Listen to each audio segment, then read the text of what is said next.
Now, I've heard this term indirect networking. Mm-hmm. What is it? Okay.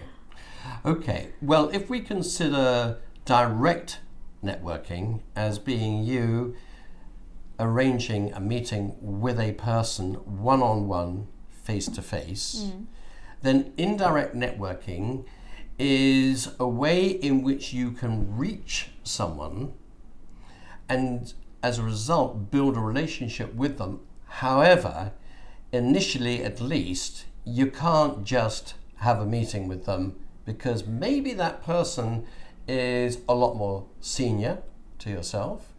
Maybe they are in a different location to yourself. Maybe it would appear odd if you tried to pick up the phone and introduce yourself because they would feel, who is this person? And it would raise perhaps some suspicious thoughts in their mind, even if you could get to talk to them. So you'd feel this direct networking is possibly not appropriate. Okay.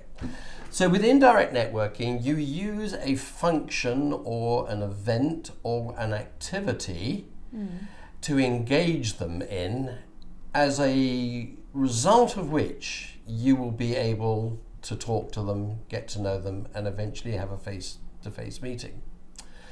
You still need the help of somebody to get you started. So let's say you needed to identify someone who could help you, but they are maybe at a very senior level. You would need then to use your own contacts and say, look, do you have any knowledge of this person? And do you have any advice for me to contact them? Do you know if they have any particular interest in the area of sports or theatre or other interests that I could use to introduce them to an event? And then what you do is you send them an invite to that event. You mention the name of your contact and say, I have a number of tickets, and in talking to this person, they suggested that you might be interested in coming to this event, this conference, this convention, if it's a business type event, or maybe it's more of a leisure event. Would you like to attend on this particular date? And I would be very happy to look after you at the event, and hopefully you'll enjoy it. So you can use that kind of an event, or you can use a slightly more business-like approach and say, we're putting together a focus group to look at the problem of client retention in a certain area of our work, and I've been given your name as someone that might like to participate in that focus group. It's going to run for an hour and a half on this particular day, and would you like to participate? And then we can let you know the results of our findings, and hopefully they will be of use to you and to your organization. You could use another approach which goes along the lines of, I'm looking for someone to provide a short article for our in-house magazine or newsletter on, and I've been given your name by, would you be happy to do that? And then I can come along, maybe interview you and see if we can put together this article. You will obviously gain from it in terms of your name being attached to it and your organization's name being attached to it.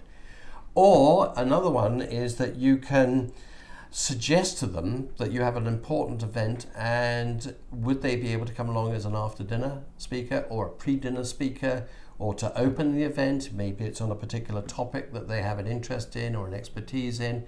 Would they be happy to do that? You can come and brief them, and then we can follow up afterwards in terms of the response to that and how much value they added, and how maybe we could use that, as well, sort of going forward.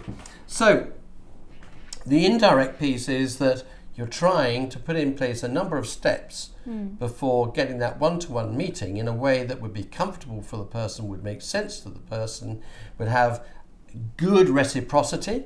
They gain because they're doing something they're enjoying, or they're contributing in a way that they're giving you something, but you're going to give them something back at the same time. And it's this two-way reciprocity that you're, if you like, selling in terms of why you want to engage them in this way. So I don't know if you've got any other ideas as about using events, situations, conventions, conferences. Yeah, business you know, to all business those events. That business sort of business thing. events. Yeah, That's right. yeah. Social events, because it's in those areas whereby they're not going to be pressed for time. You can have a cup of coffee with them. You can talk. You can begin the early stages of relationship building and rapport building, which could then lead on to a more formalized meeting, perhaps after that. Oh, perfect. Okay. Sounds great. Thank you very much.